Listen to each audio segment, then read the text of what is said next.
Bienvenue dans ce tout nouvel épisode. Aujourd'hui, je vous emmène découvrir une espèce que j'ai dans les mains. Il s'agit de la chouette effraie. On va assister au bagage des poussins, donc vous verrez pas cette espèce dans son milieu naturel, du moins dans cette vidéo-là. Il y a quand même beaucoup de choses à apprendre. Elle me fait peur quand elle me regarde comme ça. Le bagage, comment ça se passe, à quoi ça sert, on va en apprendre un peu plus dans cette vidéo.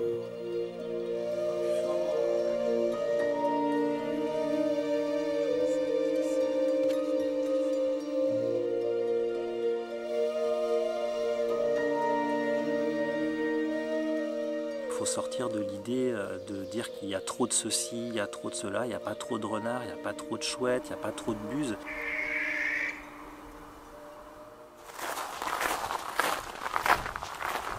Je suis James Jean-Baptiste, salarié du groupe ornithologique normand et bagueur pour le Centre de recherche sur la biologie des populations d'oiseaux, CRBPO, au Muséum d'histoire naturelle de Paris.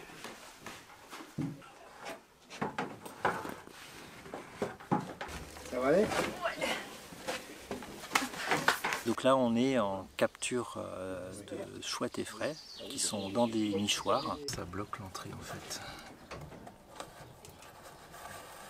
Ah ça y est, j'en ai harponné une.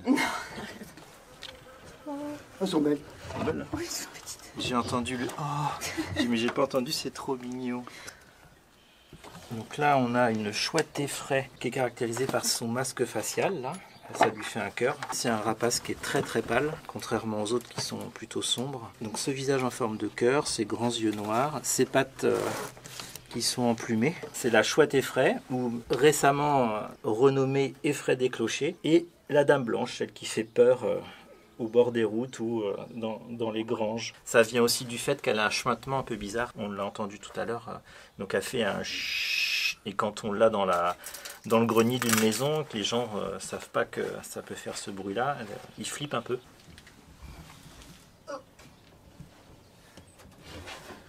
Donc on a des restes de proies. Les adultes amènent des proies en rab. Donc ça veut dire qu'elles chassent bien. Hein. Il y en a, on a un mulot, on a un bébé mulot, une souris là grise, et puis il y en a à l'entrée aussi. Et oui, on a du campagnol à l'entrée.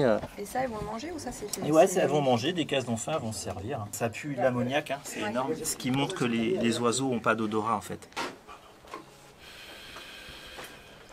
Ils sont en train de récupérer les petites chouettes qui sont dans le nichoir là. On appréhende dans 10 minutes. Peut-être que cette grosse cloche va sonner.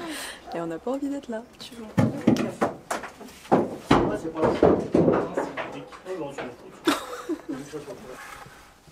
La chouette effraie, c'est un rapace nocturne donc qui vit essentiellement la nuit, bien qu'on peut la voir chasser au crépuscule. Un petit organe qui est particulier. Ils ont la première rémige en fait a le bord dentelé.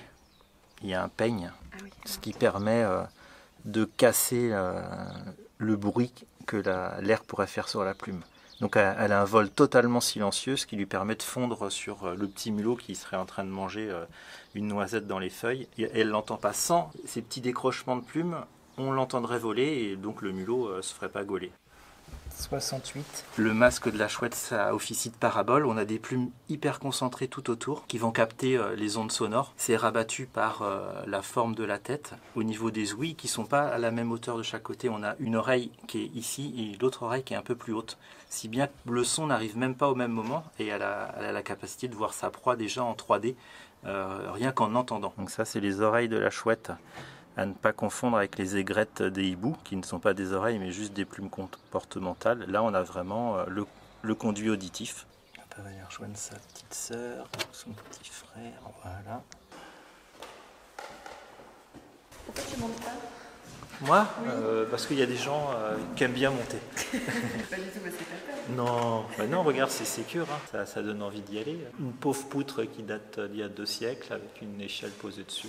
Est-ce que tu peux me dire ce que tu es en train de faire et à quoi ça sert? Donc on a un programme de bagage sur la chouette effraie au niveau national. Donc il faut savoir, dans toutes les régions, il y a ce programme qui est décliné du Muséum d'histoire naturelle de Paris. Donc on leur pose cette petite bague en métal, ce qui permet après de suivre l'oiseau. Alors ça ne nous envoie pas des données GPS, hein, on n'a pas encore ce système-là, mais là c'est ce qu'on appelle du capture, marquage et recapture. Donc On a l'espoir que l'oiseau soit recapturé soit dans un nichoir, soit écrasé hélas par une voiture, et puis là on a le numéro de bague, et on connaîtra son déplacement, sa longévité, ce qui permet de savoir un peu que c'est comment bouge ces chouettes effraies. Est-ce que c'est une population locale qui reste là, ou est-ce qu'elle va coloniser d'autres secteurs. Par exemple, une qu'on a baguée dans le secteur a été retrouvée en Belgique, une autre un peu plus loin dans l'Eure-et-Loire, donc pour l'instant la dynamique commence à bien se développer avec de plus en plus de personnes qui posent de nichoirs, et donc on va pouvoir voir comment la dispersion des effraies se font, si elles colonisent des sites tout près ou elles partent beaucoup plus loin. 339, je fais l'index majeur, voilà. Ok. Ça s'appelle comment? Elle s'appelle Bernadette. Allez Bernadette. Hop. Là, on voit bien qu'il y a deux morphes ou deux phases de coloration chez la chouette effraie, une phase qui est blanche et une phase qui est rousse. La blanche plutôt nord de l'Europe, Angleterre, une partie de la France, et la phase rousse plutôt l'est et le sud de la France. Et puis, vu que la France, on est en zone intermédiaire, on va retrouver plein d'individus qui sont intermédiaires sur cette coloration, donc des plus ou moins rousses, des plus ou moins blanches. Et là, voilà, on a une belle chouette rousse qu'on appelle Gutata, la sous-espèce Gutata, et puis une face blanche qui est la sous-espèce Alba. Donc celle-là va pas tarder à quitter le nid, les ailes sont bien sorties, il reste un petit peu de duvet sur la tête, et après basta. Ils vont regagner leur nichoir qui est tout en haut du clocher. J'ai pas peur, là, ça cassera pas. Ouais, c'est ça. Ça va casser un jour. Oh, tu seras mort avant qu'elle casse. Ouais, si je suis dessus, en effet. Alors, dans le monde féerique des effraies, il vaut mieux pas être le dernier né. Parce que comme ils naissent à 2 jours de décalage, tous, s'il n'y a pas assez de mulots, le petit dernier, il va servir de nourriture aux aînés s'ils ont vraiment très faim. Alors, ils ne mangent pas parce que c'est des méchants, hein. Ils mangent juste parce qu'ils veulent survivre. Et puis, c'est fait un peu pour. Les fraies pondent beaucoup d'œufs. En cas de disette, si elle ne peut pas nourrir tout le monde, les premiers vont courir sur la proie que la femelle ramène et vont manger la proie. Et puis, le dernier s'affaiblit de plus en plus parce qu'il n'arrive pas avant ses petits frères et sœurs. Et puis, il finit par mourir et se faire manger par les copains, qu'ils prennent pour un mulot. Allez, amenez une couche. C'est tellement ça. Donc EA 72 89 44. 44. Les oiseaux, dès qu'on les met dans le noir, ça les calme. C'est un bon conseil à donner. Si vous trouvez un oiseau blessé, vous le mettez dans un carton, surtout pas dans une cage, et l'oiseau se calme tout de suite. Le bagage, le but c'est d'avoir des connaissances sur un animal en bonne santé, donc c'est non vulnérant pour la bestiole, les bagues bougent autour de la patte, on fait les manips très rapidement pour qu'ils puissent retourner dans leur nichoir, et surtout pour la chouette effraie, on a besoin de monde parce qu'on est dans une situation un petit peu périlleuse, on grimpe à des échelles douteuses, on a des nichoirs avec des trappes qu'il faut ouvrir, donc il faut qu'on soit plusieurs pour que le bagueur soit aussi en sécurité. Il y a la sécurité des animaux mais aussi la sécurité du bagueur. Je l'ai sorti, Je l'ai sorti le saut. Un des trucs qui peuvent faire avancer la recherche sur la connaissance de la chouette effraie, c'est dès qu'on en voit une écrasée sur la route, c'est de s'arrêter, de regarder s'il n'y a pas de bague et de faire remonter l'information à l'association locale. Et en échange, vous donnera le CV de l'oiseau, vous saurez où elle a été baguée. Et c'est peut-être un oiseau qu'on aura bagué aujourd'hui, que vous allez retrouver mort à côté de votre voiture. C'est sympa. La grosse ambiance. Il y a toute une politique de pose des nichoirs dans tout le secteur de l'Eure, avec plusieurs personnes, des bénévoles qui sont super mobilisés. On a une politique de protection de la nature où la chouette a besoin de rentrer dans des trous, donc on fait des nichoirs, mais aussi on a une politique de gain d'énergie, donc les gens ferment leur grenier pour ne pas perdre de chaleur, donc ils vont mettre de la laine, de verre, ils vont fermer les trous pour pas que la chaleur parte, et donc on se retrouve avec une crise du logement chez la chouette effraie. Donc on pose des nichoirs pour pallier ce problème. Je ne serre pas trop fort. Non, tu maintiens juste, et puis là comme ça. C'est tellement belle, c'est ouf. 249. Il n'y a aucune tache. Ah, j'ai côté pattes. Aucune tache noire sur le plastron, pas de jaune sous la gorge au niveau de la collerette. Et puis toi, faut voir. Pareil, on aurait plutôt affaire à 2 mâles. Là. Elles sont très très mignonnes et on va tout de suite les remettre dans son nichoir. La t'imagines. L'avantage, c'est que tu as un geste bien ferme. Et puis, Donc en fait, je mets mes mains là où tu as mis tes pieds, où il y a de la peau. Ouais, c'est ça, ouais.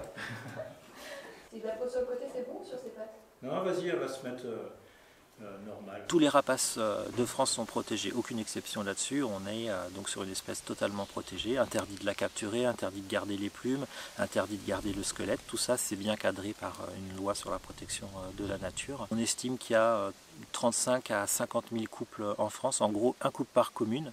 Un petit peu plus. On ne voit pas de baisse de population, c'est cyclique, il y a des années sans, il y a des années avec, donc on ne peut pas dire qu'elles se portent mal, on peut dire que si on pose des nichoirs, ils sont très rapidement occupés. Donc si on leur offre ce nichoir, on a de fortes chances qu'au bout de la 2e année, ils soient occupés, on peut avoir un couple d'effraie chez soi très facilement. L'effraie est un prédateur.